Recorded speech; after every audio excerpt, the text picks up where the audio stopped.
A song comes on that you have not heard in 15 years. Or you catch a smell, sunscreen, a certain rain, the inside of an old car. And just like that, you are somewhere else entirely.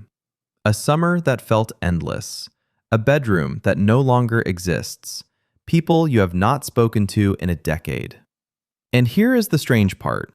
That vanished moment somehow feels warmer, softer, more golden than the actual life you are standing in right now. You would go back in a heartbeat, even though, if you are honest, you were probably anxious and bored and desperate to grow up the whole time you were there.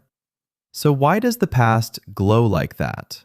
Why does your own memory make a fairly ordinary Tuesday from years ago feel like paradise lost?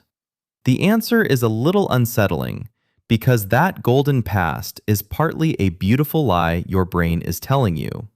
And once you see why it tells that lie, the ache stops feeling like proof that life already peaked. Start with something that sounds made up but is completely real. For most of history, nostalgia was not a warm feeling. It was a diagnosed illness. The word was coined in 1688 by a Swiss medical student named Johannes Hofer, who stitched together two Greek roots, nostos, meaning homecoming, and algos, meaning pain, the homecoming ache. He invented it to describe Swiss mercenaries, young men fighting far from their mountains, who were falling apart with a mysterious condition: anxiety, pounding hearts, stomach pain, weeping, a heavy sadness that would not lift. Doctors treated this so-called brain disease with the tools of the age: leeches, bloodletting, purges, and when none of that worked, the only real cure was to send the soldier home. It got so serious that commanders reportedly banned their troops from singing a certain alpine melody because hearing it made the longing worse and men started deserting. For centuries, in other words, missing the past was something people thought could kill you. Now to the lie itself, and it has two moving parts. The first is called rosy retrospection. In the 1990s, researchers followed people through real events: a long trip through Europe, a holiday, a cycling tour, and asked them to rate how good it felt at 3 different times: before it happened, during it, and later, looking back. The pattern was almost comically consistent. While they were actually living the event, people rated it lower, noticing the delays, the friction, the small annoyances. But weeks later, memory had quietly upgraded the whole thing. The hassles evaporated, and the good moments swelled to fill the frame. Your mind is not a recording device. It is more like an editor working in your favor, trimming out the boredom and the waiting, and keeping the highlight reel. The second part is even sneakier, and it is the reason old wounds soften while old joys stay bright. Psychologists call it the fading affect bias. The feelings attached to your bad memories fade faster than the feelings attached to your good ones. Both memories survive, but the emotional sting drains out of the painful ones far quicker than the warmth drains out of the happy ones. So as the years pass, your past is quietly rebalanced. The embarrassment, the fear, the heartbreak all lose their charge, while the warm afternoons keep glowing. Give it enough time, and even a genuinely hard chapter of your life can start to look tender in the rear view. It is not that your life back then was better, it is that your brain has been gently deleting the pain and preserving the glow. There is one more reason certain years shine brighter than all the others. Ask people of almost any age to name the songs, films, and moments that defined them, and their answers pile up around one narrow window, roughly ages 10 to 30. Psychologists call it the reminiscence bump. It is the era stuffed with firsts: first love, first freedom, the music you discovered when everything felt urgent and new, the years your very identity was being built. Those memories were encoded harder and deeper than anything since. Which is why the soundtrack of Who You Are was mostly written before you turned 30, and why one bar of the right song can still knock the wind out of you. So your memory is running a quiet operation. It trims the boredom, it drains the pain, and it keeps the golden years on permanent display. The obvious question is why? Why would a brain built for survival waste energy gilding a past you can never return to?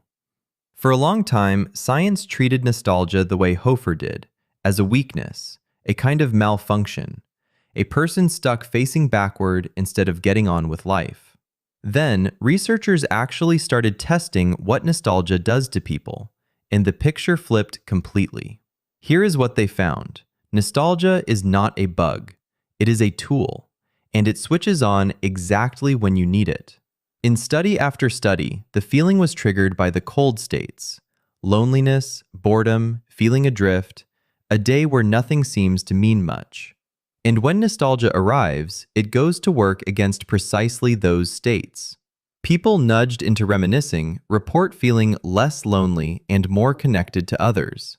Their mood lifts. Their sense of self-worth climbs. Life feels more meaningful. And they feel more like one continuous person rather than a stranger to who they used to be. That last part matters more than it sounds.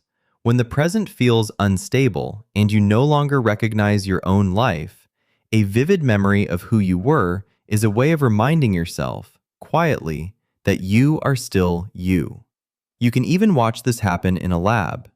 Take people and quietly make them feel lonely or left out, and their nostalgia reliably climbs.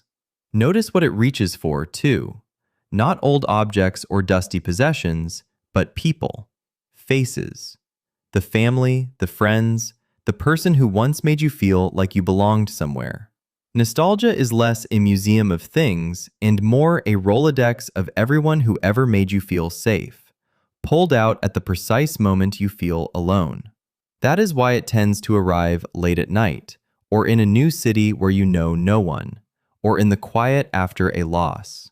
Your mind is restocking the shelf of belonging when the present has run it low. Read it that way and the whole thing reframes. That ache is not your brain torturing you with something you have lost. It is your brain reaching back for a warm memory and pressing it into your hands like a blanket, at the exact moment the present has gone cold. The reason nostalgia feels so bittersweet, warm and sad in the same breath, is that it is doing two jobs at once. It is reminding you that something good was real, and using that proof to steady you now. The sadness is the longing, the warmth is the medicine. But there is a line here worth naming, because this same comfort has a shadow side. Nostalgia is a wonderful place to visit and a terrible place to live. Used as a resource, a short, warm trip back that leaves you steadier, it genuinely helps. Used as an escape, it quietly poisons the present. When you start treating the golden past as the only good chapter and measuring every ordinary today against a memory that was edited to be perfect, you will lose every single time.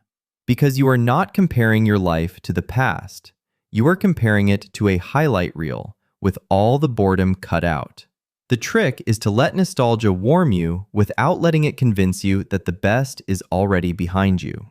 And that is the quiet twist in all of it. The past was not as golden as you remember. The summers were more boring, the people more flawed, the days more ordinary than the version your memory now plays back. But your brain did not gild it to trick you. It gilded it to give you somewhere warm to stand when you needed it, and proof that good things were real and could be real again. So the next time a song drops you into a moment from years ago and your chest goes tight, you do not have to treat it as evidence that you already peaked. You can take the warmth, thank it for showing up, and carry it forward into a present that, given a few years in the same generous memory, will one day glow just like this. That is why you do what you do. This is Mindling.